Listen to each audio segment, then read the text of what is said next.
Urdu and Hindi stories میں خوش آمدید۔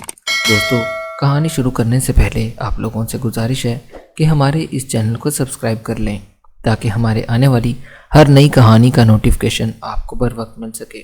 تو چلیے شروع کرتے ہیں آج کی اس کہانی کو۔ آج میری شادی کا پہلا دن تھا۔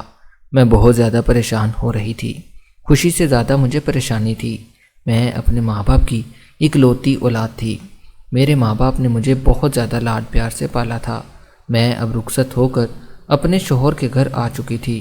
میں دلہن بنی اپنے کمرے میں بیٹھی ہوئی تھی اور اپنے شوہر کا انتظار کر رہی تھی۔ میرا شوہر بھی کچھ دیر کے بعد میرے پاس آ کر بیٹھ گیا۔ وہ میرے ساتھ بہت پیار بھری باتیں کرنے لگا۔ اس روز میرے شوہر نے مجھے منہ دکھائی میں سونے کی ایک چین دی جو کہ بہت زیادہ قیمتی لگ رہی تھی۔ میں اپنے شوہر سے بہت زیادہ خوش تھی۔ شوہر کا اتنا پیار دیکھ کر میرے دل میں میرے شوہر کے لیے اور زیادہ عزت بڑھ گئی تھی۔ امی جن باتوں کی وجہ سے پریشان ہو رہی تھی ویسا میرے ساتھ کچھ بھی نہیں ہوا تھا۔ میرا شوہر میری ہر بات ماننے کے لیے تیار تھا۔ اس روز میں نے اپنے شوہر سے کہہ دیا کہ آپ میرے مجازی خدا ہیں، میرا مرنا جینا اب آپ کے ساتھ ہے۔ لیکن میرا شوہر میری ایسی باتیں سن کر ہنسنے لگا اور مجھ سے کہنے لگا، واہ، تم تو بڑی فرما بردار بیوی نکلی۔ میرا شوہر میری سوچ سے بھی زیادہ اچھا نکلا تھا۔ میں بھی اپنے شوہر کے ساتھ بہت زیادہ معصومانہ انداز میں باتیں کر رہی تھی۔ میرا شوہر بھی میری باتوں سے بہت زیادہ لطف اندوز ہو رہا تھا۔ اس گھر میں آ کر میں بہت زیادہ خوش تھی کیونکہ یہاں کسی چیز کی کوئی کمی نہیں تھی۔ ہر طرف کام کرنے والے نوکر تھے۔ یہاں آ کر مجھے بالکل بھی کام نہیں کرنا پڑتا تھا۔ میری زندگی میں پہلے کی نسبت اب بہت زیادہ سکون آ گیا تھا۔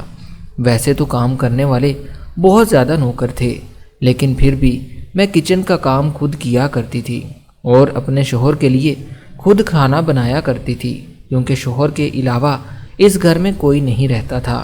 میرا شوہر بھی ان باتوں کی وجہ سے بہت زیادہ خوش تھا۔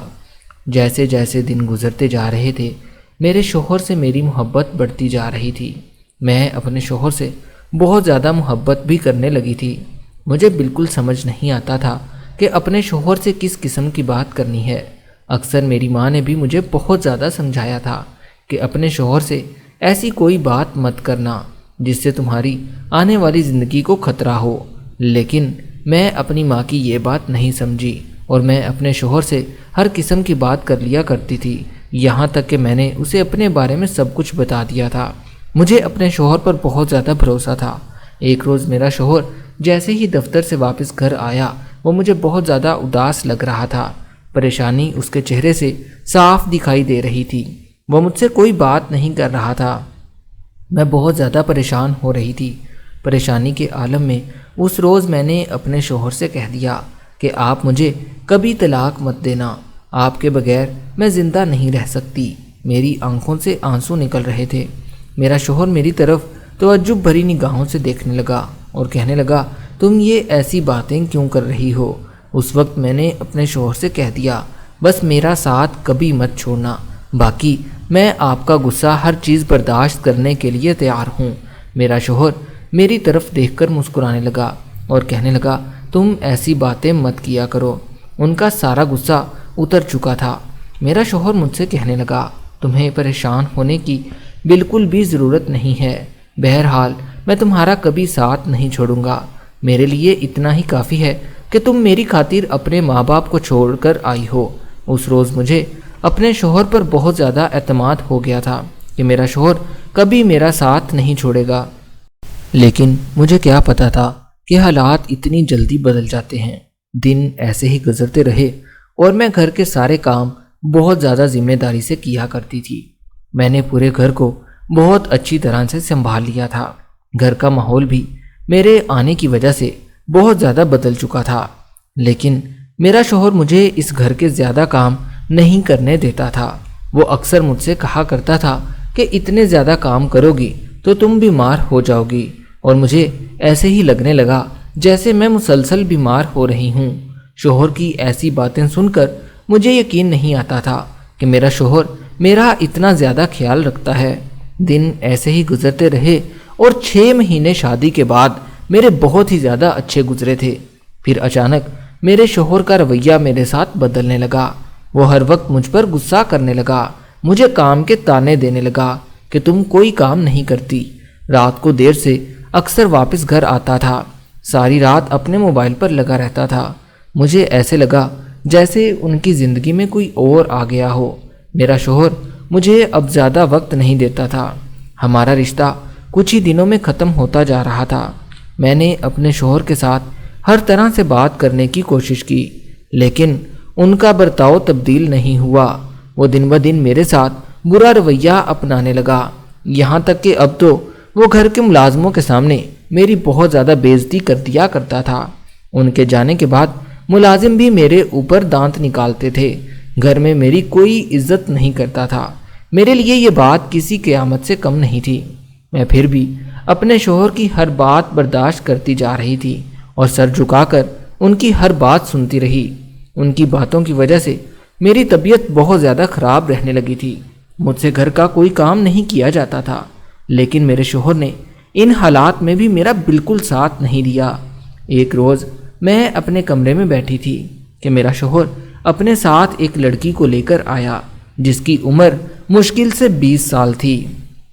وہ لڑکی بہت زیادہ خوبصورت لگ رہی تھی۔ میرا شوہر مجھ سے کہنے لگا، یہ لڑکی اب ہمارے ساتھ ہمارے گھر میں رہا کرے گی، یہ اس گھر کی نئی ملازمہ ہے، ہمارے گھر کا سارا کام یہ لڑکی کر دیا کرے گی۔ وہ لڑکی مجھے شکل سے بالکل بھی کام والی نہیں لگ رہی تھی۔ میں بہت زیادہ حیران ہو رہی تھی کہ اتنی پیاری لڑکی گھر کے کام کاج کیسے کرے گی۔ اس روز مجھے پھر سے ایک دفعہ اپنے شوہر پر شک ہونے لگا، کیونکہ وہ لڑکی کام کرنے والی نہیں لگ رہی تھی، اس کی تو عمر بھی ابھی بہت زیادہ چھوٹی تھی۔ میں نے اپنے شوہر سے کہہ دیا کہ مجھے ابھی کسی لڑکی کی یا کام والی کی ضرورت نہیں ہے، میں گھر کے سارے کام خود کر لیا کروں گی۔ لیکن میرے شوہر نے میری کوئی بات نہیں سنی۔ اب وہ لڑکی میرے ساتھ اسی گھر میں رہنے لگی۔ میرے شوہر نے اسے ایک علیحدہ کمرہ دے دیا تھا۔ میں نے یہ بات نوٹ کی کہ اس لڑکی کے گھر آنے سے میرے شوہر کا سارا غصہ ختم ہو گیا تھا۔ میرا شوہر اب بہت زیادہ خوش رہنے لگا تھا۔ میں اب اپنے شوہر پر نظر رکھنے لگی۔ ادھر وہ لڑکی میری بہت زیادہ خدمتیں کرنے لگی۔ وہ گھر کا سارا کام خود کر لیا کرتی تھی۔ جیسے جیسے دن گزرتے گئے وہ لڑکی میرے ساتھ بد اخلاقی سے بات کرنے لگی، حالانکہ وہ اس گھر کی نوکر تھی۔ جب میں نے یہ بات اپنے شوہر کو بتائی تو وہ الٹا مجھ سے ہی جھگڑنے لگا اور مجھ سے کہنے لگا کہ اس سے لڑنے کی کوئی ضرورت نہیں ہے۔ شوہر کی ایسی بات سن کر میری آنکھوں میں آنسو آ گئے۔ مجھے یقین نہیں آ رہا تھا کہ میرا شوہر اتنا کیسے بدل سکتا ہے۔ اس روز بھی میں نے اپنے شوہر کو کچھ نہیں کہا، کیونکہ میں اپنا گھر بسانا چاہتی تھی۔ دن ایسے ہی گزرتے رہے۔ ایک روز میں رات کو اٹھی، مجھے بہت زیادہ پیاس لگ رہی تھی۔ جیسے ہی میں کچن کی طرف گئی، مجھے نوکرانی کے کمرے سے آواز آ رہی تھی۔ ایسے لگ رہا تھا جیسے کوئی لڑکا اس کے ساتھ باتیں کر رہا ہو۔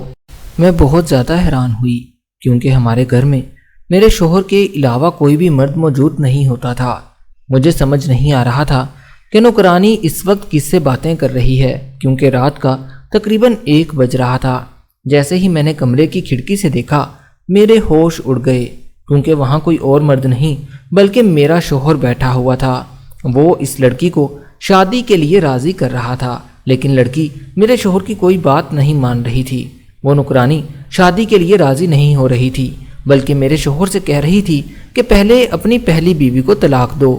میرا شوہر نوکرانی سے کہنے لگا کہ میں تمہاری خاطر اپنی پہلی بیوی کو چھوڑنے کے لیے راضی ہوں۔ مجھے یقین نہیں آ رہا تھا کہ میرا شوہر اتنی گری ہوئی حرکت کرے گا۔ میں نے دروازہ کھولا اور جلدی سے کمرے کے اندر داخل ہو گئی۔ جیسے ہی میرے شوہر نے مجھے کمرے کے اندر آتے دیکھا، اس کا رنگ اڑ گیا۔ مجھے دیکھتے ہی وہ اپنے بارے میں صفائیاں دینے لگا، لیکن میں تو سب کچھ اپنی آنکھوں سے دیکھ چکی تھی، سب کچھ اپنے کانوں سے سن چکی تھی۔ شوہر کی بے وفائی مجھ سے بالکل برداشت نہیں ہو رہی تھی۔ میں نے یہ گھر چھوڑنے کا فیصلہ کر لیا تھا۔ ایسے آدمی کے ساتھ رہنا میرے لیے فضول تھا۔ میرے شوہر نے بھی مجھے ایک دفعہ روکنے کی کوشش نہیں کی۔ شاید وہ تو چاہتا ہی یہی تھا کہ میں یہ گھر چھوڑ کر چلی جاؤں۔ ابھی مجھے گھر آئے ہوئے تقریباً 1 ہفتہ گزرا تھا کہ مجھے یہ اطلاع ملی کہ میرے شوہر نے اس نوکرانی سے شادی کر لی ہے۔ یہ سن کر میرا سر درد سے پھٹنے لگا۔ ان دنوں بھی میں نے صبر سے کام لیا، کیونکہ اللہ ہر انسان پر اتنا ہی بوجھ ڈالتا ہے جتنا وہ اٹھا سکتا ہے۔ میں اپنی ماں کے گھر میں بیٹھی رہی۔ مجھے یقین تھا کہ کبھی اللہ میرے ساتھ برا نہیں ہونے دے گا، لیکن میں نے اس بات کا فیصلہ کر لیا تھا کہ میں بھی اب کبھی اس گھر واپس نہیں جاؤں گی۔ میری ماں نے میری دوسری شادی کرنے کا فیصلہ کر لیا تھا اور میں بھی دوسری شادی کرنے کے لیے راضی تھی۔ ابھی اس بات کو 6 مہینے گزرے تھے کہ میرا شوہر میری ماں کے گھر آیا اور مجھے منانے لگا۔ میرا شوہر مجھ سے کہنے لگا کہ میں تمہیں واپس لینے آیا ہوں، لیکن میں اپنے شوہر کی کوئی بات نہیں سننا چاہتی تھی۔ میں اپنے شوہر کی شکل دیکھنا نہیں چاہتی تھی۔ جس نوکرانی کے لیے اس نے مجھے چھوڑا تھا، وہ نوکرانی کسی اور امیر آدمی کے ساتھ جا چکی تھی، کیونکہ وہ صرف پیسوں کی لالچ میں یہاں پر آئی تھی۔ نوکرانی کے جانے کے بعد میرے شوہر کو میری محبت یاد آنے لگی۔ وہ میری منتیں کرنے لگا، لیکن میں نے اس گھر جانے سے انکار کر دیا اور اپنے شوہر سے کہہ دیا کہ وہ آئندہ میرے گھر مت آئے۔ میری ماں نے میری دوسری جگہ شادی کر دی تھی۔ وہ لڑکا بینک میں مینیجر تھا۔ وہ بہت زیادہ میرے لیے اچھا ثابت ہوا۔ وہ زیادہ امیر تو نہیں تھا، لیکن میرا بہت زیادہ خیال رکھتا تھا اور مجھ سے اتنی ہی محبت کرتا تھا۔ ادھر میرا پہلا شوہر مکمل طور پر برباد ہو چکا تھا۔ کوئی بھی لڑکی اس سے شادی کرنے کے لیے راضی نہیں تھی، حالانکہ وہ اتنا امیر لڑکا تھا۔ اس روز مجھے اس بات پر یقین آ گیا تھا کہ اللہ تعالیٰ برا کرنے والوں کو کبھی نہیں چھوڑتا، ان کے ساتھ برا ہو کر ہی رہتا ہے۔ میں اب اپنے دوسرے شوہر کے ساتھ ہنسی خوشی زندگی گزار رہی تھی۔ دوستو، ہماری ہر کہانی سبق آموز ہوتی ہے، اس لیے ہمارے اس چینل کو سبسکرائب کر لیں۔ ہماری کہانی کو زیادہ سے زیادہ شیئر کیا کریں تاکہ ہماری اس کہانی سے کسی کا فائدہ ہو سکے۔